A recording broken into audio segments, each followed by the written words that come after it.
Assalamualaikum warahmatullahi wabarakatuh. Halo teman-teman yang selalu semangat dan bahagia. Bagaimana kabarnya hari ini? Pada kali ini kita akan belajar tentang sejarah Perang Badar. Apa sih Perang Badar itu? Kisah sejarah Perang Badar itu bagaimana ya? Dan hikmah dari kisah Perang Badar apa saja ya? Yuk kita simak baik-baik. Perang Badar adalah pertempuran besar pertama antara umat Islam melawan musuh-musuhnya. Perang ini terjadi pada 17 Ramadan 2 Hijriah. Pasukan kaum muslimin yang berjumlah 313 orang bertempur menghadapi pasukan Quraisy yang berjumlah 1000 orang. Selanjutnya, yuk kita simak baik-baik cerita singkat tentang Perang Badar. 17 Ramadan di tahun kedua Hijriah. Sebuah lembah gurun pasir nan panas terjadi sebuah perang yang terdokumentasikan abadi dalam sejarah. Inilah perang terbuka pertama kaum muslimin melawan Quraisy Mekah. Sebuah perang yang menurut kalkulasi militer sangat mustahil dimenangkan oleh kaum muslimin. Kaum muslimin yang dipimpin langsung oleh Nabi Muhammad SAW berkekuatan 313 orang dengan persenjataan yang jauh dari memadai untuk standar militer saat itu. Sedangkan kaum Quraisy Mekah yang dipimpin Abu Jahal berkekuatan 1000 orang dengan persenjataan lengkap, ditambah 700 ekor unta dan 300 kuda. Mengetahui kekuatan pasukannya kalah jauh, Nabi Muhammad menggunakan strategi yang brilian. Pasukannya mendekati lembah Badar, menduduki beberapa sumber air dan menimbun sumur-sumur yang tersisa. Strategi ini berhasil mendidik langkah pasukan Quraisy Mekah agar mendekati melalui jalan yang telah ditentukan. Di keesokan harinya, malam 17 Ramadan tahun kedua Hijriah, itu akhirnya kaum muslimin berhadapan-hadapan dengan Quraisy Mekah. Kaum Quraisy Mekah menghadap ke timur melawan silaunya matahari yang mulai meninggi seperti yang sudah direncanakan oleh Nabi Muhammad dan para sahabatnya.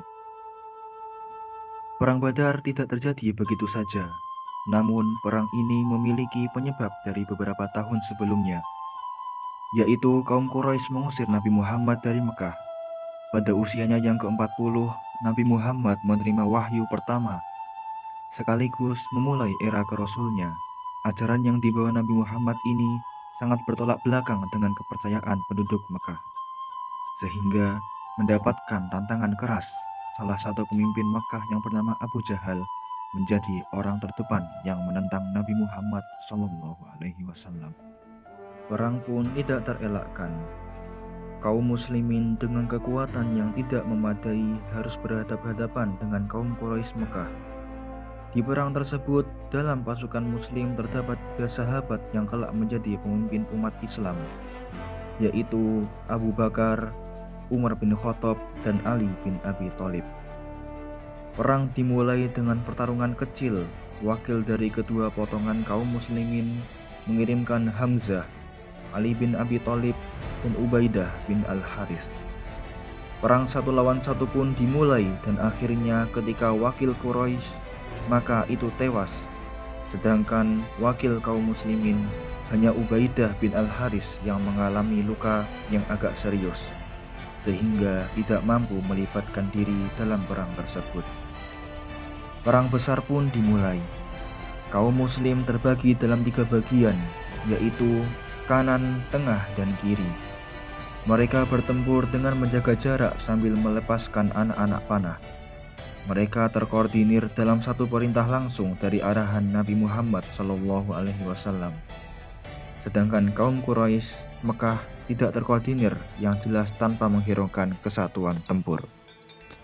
Pertempuran pun terjadi dengan sengit. Selama pertempuran dihujani dengan anak panah dan suara pedang beradu memenuhi lembah Badar. Pasukan Quraisy Mekah akhirnya bercerai-berai dan akhirnya mampu dipukul mundur oleh pasukan muslim dan memberikan kerugian yang amat besar. Banyak pemimpin besar kafir Quraisy yang wafat pada saat itu, yaitu Abu Jahal dan Umayyah. Meskipun menang telak, Nabi Muhammad SAW melarang umatnya untuk melakukan pembantaian, dan kaum muslimin yang memiliki luka mendapatkan perawatan, sedangkan tawanan perang diperlakukan dengan baik. Kemenangan dalam perang Badar ini membuat kaum muslimin semakin diperhitungkan sebagai kekuatan baru di Jazirah Arab, dan sekaligus memperkuat otoritas kekuatan Nabi Muhammad sebagai pemimpin dari berbagai golongan yang ada di Madinah ketika itu.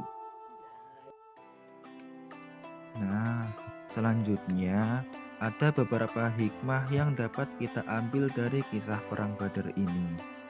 Lalu apa saja hikmah yang kita ambil dari kisah perang Badar ini? Yang pertama, kekuatan doa mengubah yang tak mungkin menjadi mungkin. Yang kedua, tawakal, yaitu menyerahkan semuanya kepada Allah. Yang ketiga, meluruskan dan juga membaguskan niat.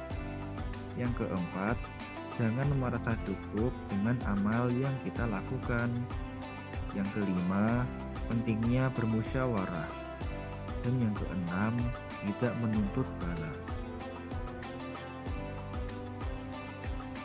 Dan itulah materi pembelajaran pada pertemuan kali ini tentang sejarah Perang Badar. Semoga apa yang kita simak bersama dapat bermanfaat bagi kita semua. Amin. Allahumma amin. Wassalamualaikum warahmatullahi wabarakatuh.